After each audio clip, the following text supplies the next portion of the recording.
saying hello again with Fred Archibald here.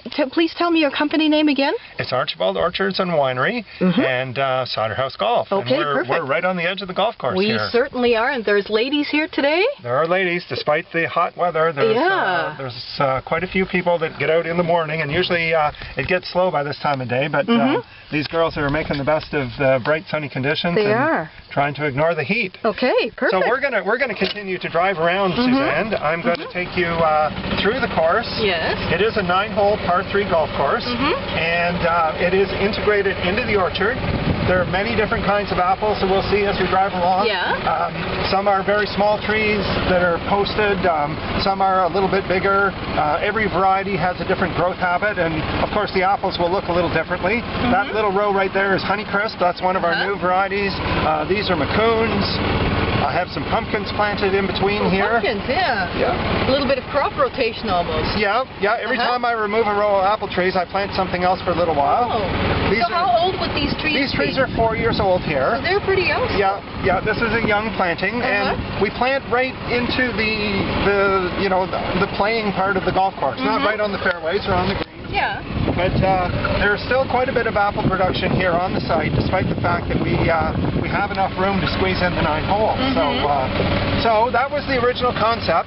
Part of it was inspired because we do often have areas that are under production simply because the trees get old, or we want to change varieties or rootstocks or something like that. So I can almost remember the day when the light bulb went off in my head and I looked at this piece of open land in the middle of the orchard saying, you can almost play golf here. It'll be a while until I get ready to replant this. So that's what kind of inspired us to move along. This is hole number 2 here, and we're gradually moving our way up the hill. Most of the farm is on a nice gentle slope from south to north, and that makes it ideal for growing almost any crop. Yeah. Certainly it's great for apples. We like to get as much sun as we can, so it's sort of like tipping towards the sun, and nice air drainage. We have had some frost damage this year, but that's very rare for us because we're on such a nice slope site. Cold air always wants to slip into the low spots, so up here on the higher ground, we do have a reasonably good crop. Down in the lower areas, this was 1 year in 20 when Mother Nature decided that she was going to give us a real turnaround. It got very warm in the spring and then got cold again. And that was pretty hard on the apple buds. So.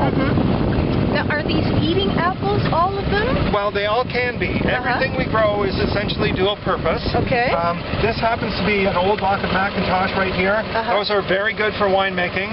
They're a tart apple, and that's usually what we look for to make wine. And so the wine that you grow is apple wine? That's right. We do apple. Not cider? Well, you can call it cider if you like, We've got our own definition. Okay. If we call it cider, hard cider, it means that it has low alcohol, it's sparkling, and it's a very light, bright, easy drinking product. Okay. If we call it apple wine, it could be anything from a very, very dry table wine.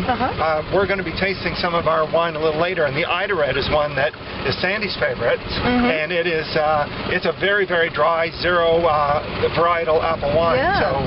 But we also do sweet ice-style wines and lots of others in between.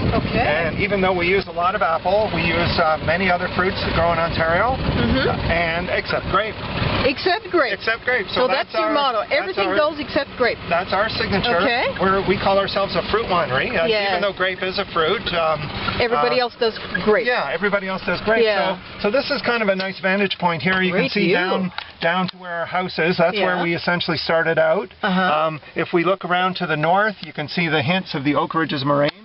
So we're on what I call the foothills of the Oak Ridges moraine here. This is a slightly temperate area on sandy loam soil and really ideal farmland. So when my dad found this site back in the 1960s, he really knew what he was looking for. He was a soil scientist, and he knew the features that you needed in order to make a really good orchard site. So we continue to benefit from his good judgment call back then. So excellent. Do you mind if we stop for a second and let's take some pictures of your beautiful scenery here? Wonderful. We'll be right back. I'll give a shout out to your website one more time. Okay. The website is archibaldswinery.com. Okay, and we'll be right back. Thank you. Bye-bye.